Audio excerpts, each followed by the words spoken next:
ఈరోజు వాక్యము ఆదికాండము 36వ అధ్యాయం 19 నుండి 24 వచనాలు. ఎదోమును ఏశావు కుమారులు వీరు, వారి వారి సంతానపు నాయకులు వీరు.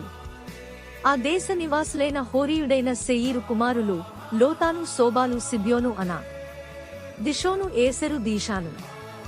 వీరు ఎదోము దేశమందు శేయీరు పుత్రులైన హోరీయుల నాయకులు. లోతాను కుమారులు హోరీ, హేమీము. లోతాను సహోదరి తిన్నా. శోబాలు కుమారులు అల్వాను, మానహదు, ఏబాలు, షపోనాము. సిబ్యోను కుమారులు అయ్యా, అనా. అనా తన తండ్రి అయిన సిబ్యోను గాడిదలను మేపుచుండి అరణ్యములో ఉష్ణధారలు కనుగొనినవాడు. దేవుడు ఈ చిన్ని పరిశుద్ధ లేఖన భాగాన్ని దీవించి ఆశీర్వదించునుగాక. ఆమెన్.